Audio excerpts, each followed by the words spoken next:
तो गाइस कैसे हैं आप सब लोग। शैंग्रीला के एपिसोड 39 के साथ हाजिर हो। तो लास्ट एपिसोड कैन पे हमने देखा था कि जहां पर वो सीनियर जो होता है वो उनसे कहता है कि जहां पर सिर्फ और सिर्फ एक ही कानून है और वो स्ट्रेंथ है। अगर तुम्हारे पास स्ट्रेंथ है तभी तुम सर्वाइव कर पाओगे। और वो सभी लोग इसकी बात सुनने के बाद हैरान होते हैं। तो सीनियर उनसे कहता है कि जहां पर मेरे सामने इस तरह बेवकूफों की तरह खड़े मत रहो। मुझे यहाँ पर तुम जूनियर्स में से एक ब्लड लाइन यूजर मिला है तो इसी वजह से मैं काफी ज्यादा अच्छा महसूस कर रहा हूँ। तो अगर तुम लोग चुपचाप यहाँ पर अपने टोकन्स मेरे हवाले कर देते हो तो मैं यहाँ पर से चला जाऊंगा और तुम सभी को जिंदा छोड़ दूंगा। मुझे लगता है कि तुम चारों यहाँ पर काफी ज्यादा स्पेशल है और तुम चारों जो हमारे सेक्टर की बेस बन सकते हो। आगे जाकर तुम भी यहाँ पर सीनियर्स बन सकते हो। इसी वजह से अपने टोकन मुझे दे दो और तुम लोग यहाँ से जा सकते हो। तो हमारा शिमू जो होता है उसकी बात सुनने के बाद हैरान होता है कि जिसे वो टोकन क्यों चाहिए, जबकि जामिंग उसे कहता है कि कहीं तुम यहाँ पर हमसे चोरी करने के लिए तो नहीं आए। हम लोग अपने टोकन तुम्हें क्यों देंगे, हमें तो ये भी नहीं पता कि वो टोकन क्या काम करता है। और इसी के साथ ही जामिंग जो होता है उसके ऊपर अटैक करने के लिए आगे बढ़ता है और बाकी सभी लोग भी उसके साथ मिलकर अटैक करने के लिए आगे बढ़ते हैं क्योंकि वो लोग उसे टोकन बिल्कुल भी नहीं देना चाहते। जब वो चारों मिलकर अटैक करने के लिए आगे बढ़ते हैं तो वो सीनियर उनसे कहता है कि ये तुम्हारी अपनी गलती है,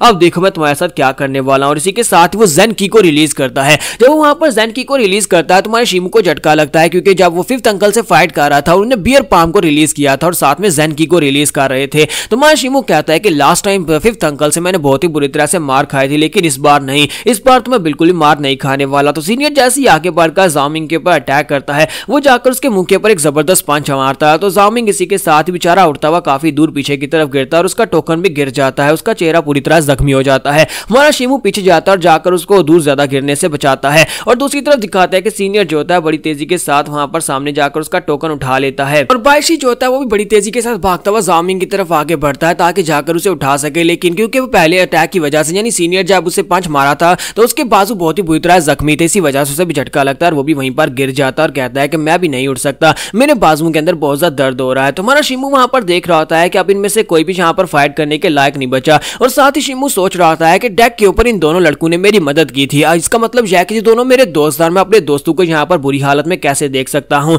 तो हमारा शिमू कहता है कि मैं यहाँ पर क्या चाहता था, मैं जानवो अकेडमी में जाना चाहता था ताकि मैं अपने आप को स्ट्रॉन्ग बना सकूं। अगर मैं जानवो अकेडमी में नहीं जा सका तो फिर भी यहाँ पर मुझे बनना तो स्ट्रॉन्ग ही है और स्ट्रॉन्ग बनने के लिए यहाँ पर कोई कानून नहीं होते। जैसा कि मैं यहाँ पर डार्क डीमन सेक्टर में हूँ तो यहाँ पर भी मैं स्ट्रॉन्ग बन सकता हूँ। लेकिन यहाँ पर हमारे साथ पहले दिन क्या हो रहा है कि यहाँ पर हमें पर्च किया जा रहा है, हमें बुरी तरह से पीटा जा रहा है और मैं ऐसा तो बिल्कुल भी नहीं चाहता। मैं नहीं चाहता कि मैं एक कमजोर इंसान बन के वहां पर इस सेक्टर के अंदर अपनी जान दे दूं। मैं किसी कमजोर इंसान की तरह किसी का गुलाम बनकर अपनी जान नहीं देना चाहता। और हमारा शिमू उठकर खड़ा हो जाता है और उसे कहता है कि मैं यहाँ पर किसी को भी अपने आप को इस तरह से ट्रीट करने का अधिकार नहीं दूंगा, अब यहाँ पर ये बस बहुत हो गया। और हमारा शिमू उठकर खड़ा हो जाता है और बड़ी तेजी के साथ पंच मारने के लिए आगे बढ़ता है। तो वो जब जाकर आगे सीनियर को पंच मारता है तो सीनियर पीछे की तरफ फटता है, उसके पंच को ब्लॉक करता है। लेकिन साथ ही शिमू फिर से आगे बढ़ता है और उसके मुंह पर पंच मारता है। तुम्हारा शिमू जो होता है माउंटेन ब्रेकिंग फिस्ट को यूज करते हुए उसे बहुत सारे पंचेस मार रहा होता है। इतने सारे पंचेस मारकर साथ ही वो अपनी पास की मेमोरीज को याद कर रहा होता है, उन सभी लोगों को याद कर रहा होता है जो कि उसके रास्ते की रुकावट थे। वो सभी लोग जिन लोगों ने उसे दबाने की कोशिश की थी उन सभी को याद करते करते वो उस लड़के के बैरियर को तोड़ देता है और उसकी चेस्ट में एक जबरदस्त पंच पड़ता है जिसकी वजह से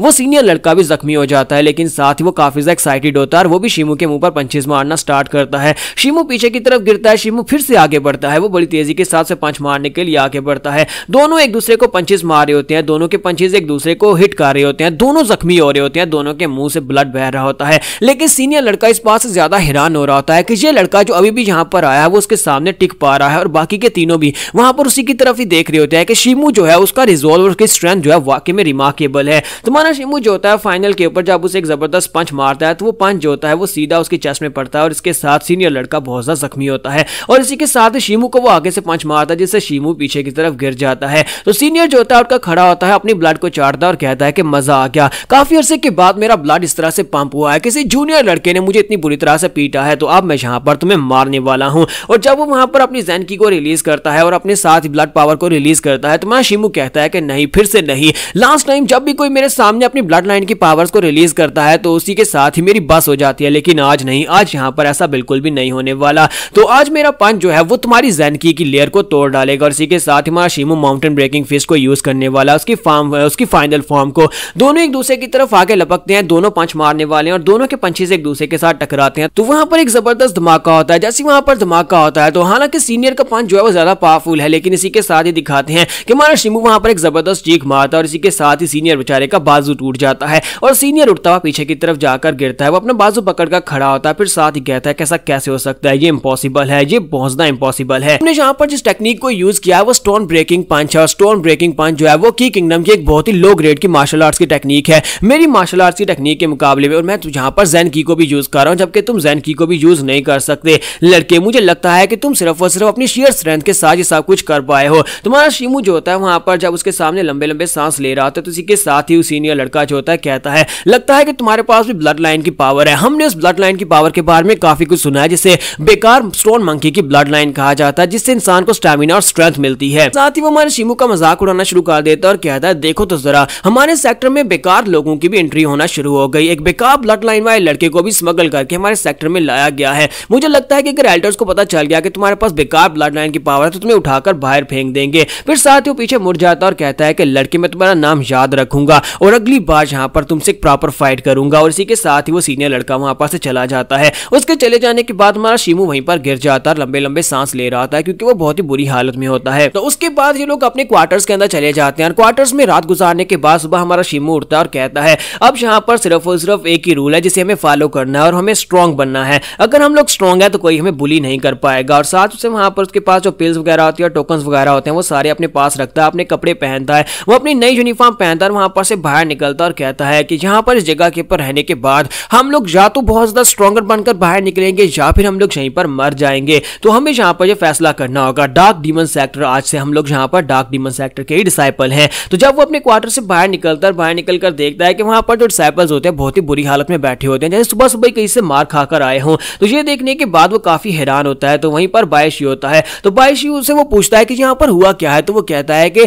लास्ट नाइट यहाँ पर इन सभी लोगों को सीनियर लड़कों ने आकर पीटा और इन सभी के पास इनके टोकन्स को चोरी कर लिया है। तो बायशी कहता है क्या इनके टोकन्स को चोरी कर लिया, लेकिन अभी तक हमें पता नहीं है टोकन करता क्या है। तो बायशी कहता है हाँ मुझे भी नहीं पता, हम लोग तो वहां पर बच गए थे लेकिन इन सभी बच्चों को बहुत ही बुरी तरह से मार पड़ी थी और साथ इनके टोकन्स भी चोरी हो गए हैं। शिमो कहता है कि फिलहाल के लिए हमें इतना पता है कि उन टोकन्स को ब्लैक फ्लेम मेडल्स कहा जाता है और हमें ये नहीं पता कि वो करते क्या है, लेकिन इतना पता है कि सीनियर्स को वो टोकन्स चाहिए जिसकी वजह से वो हम जूनियर्स के ऊपर अटैक कर रहे हैं। हो सकता है कि उसका यहाँ पर मेरिट पॉइंट्स के साथ कोई ना कोई ताल्लुक हो जिसकी वजह से वो उन मेडल्स को चोरी करना चाहते हैं। तो इसी के साथ ही ज़ाओ मिंग उठकर खड़ा हो जाता है और कहता है कि उन कमीनों को मैं बिल्कुल भी नहीं छोड़ूंगा, स्पेशली उस सीनियर को जिसने हमारे पर अटैक किया था। और उस बेचारे के चेहरे के ऊपर जबरदस्त पंच पड़ा था जिसकी वजह से वो अपने सर के ऊपर पट्टी लपेट कर खड़ा होता है। तो बायशी आगे बढ़ता है और उसे कहता है कि यार शांत हो जाओ, तुम तो कुछ ज्यादा गुस्से वाले हो, उस वक्त भी तुमने डायरेक्टली चार्ज किया था जिसकी वजह से तुम्हें पंच पड़ा था। तो बायशी उसे कहता है कि तुम्हारे चेहरे की हड्डियां टूटते टूटते बची और तुम अभी भी यहाँ पर सीनियर से बदला लेने के बारे में सोच रहे हो। ज़ाओ मिंग उसे कहता है कि मुझे लगता है कि जो ब्लैक फ्लेम मेडल्स हैं ये काफी ज्यादा स्पेशल है, मुझे लगता है कि हमारी कल्टिवेशन के रिलेटेड है या फिर इसके साथ में कोई रिसोर्सेज मिलने वाले होंगे। जितने ज्यादा हमारे पास मेडल्स होंगे हो सकता है कि उसकी वजह से हमें यहाँ पर ज्यादा रिसोर्सेज मिले।